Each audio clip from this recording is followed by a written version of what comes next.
next question. Do children with learning disabilities have to pray 5 times a day? And it's too broad. Very. Learning difficulties, and it could be something like dyslexia. That's a learning difficulty. And if a person is sane and they are the age of 7, you're meant to order them to pray. And they know what they're doing. At the age of 7, tell them to pray. And even if they have difficulties, tell them to pray. A quick question there.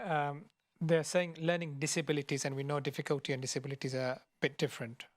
Yes, yani, the whole thing is not about disabilities and that means they don't have to pray. No, you should encourage them to pray.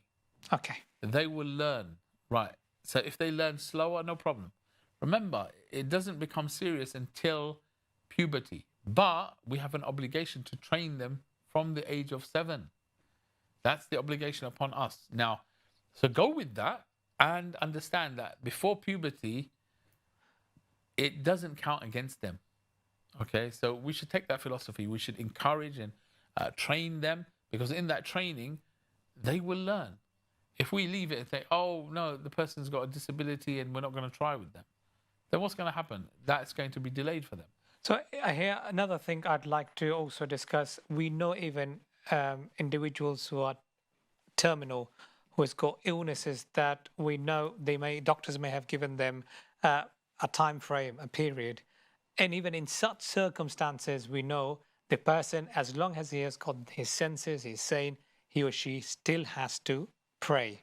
So therefore, if someone has got learning difficulty or disability, it's not relevant to someone not being in a position to even have that understanding. They still have the understanding. They may learn something slowly. They may learn something over the time, gradually. But salah is still there and they still have to pray. But it's how we train and nurture them. Yeah, so we need to make that distinction that, a child, you're not going to be harsh with them at the age of 7 about the prayer. You're going to encourage. That's part of the training.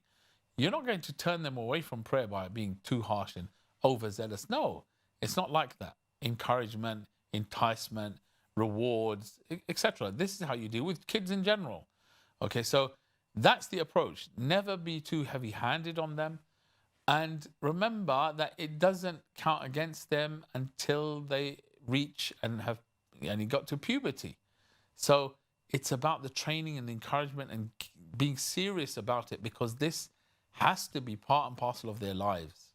Okay, so if you take a different approach, you're going to not do the best for them when it comes to the training in the thing that is best for their hereafter, therefore best for their whole lives, and best for their worldly life as well, because there's nothing that gives a person tranquility and self-confidence and any stability in the heart, nothing like the salah that can do that. Okay, excellent.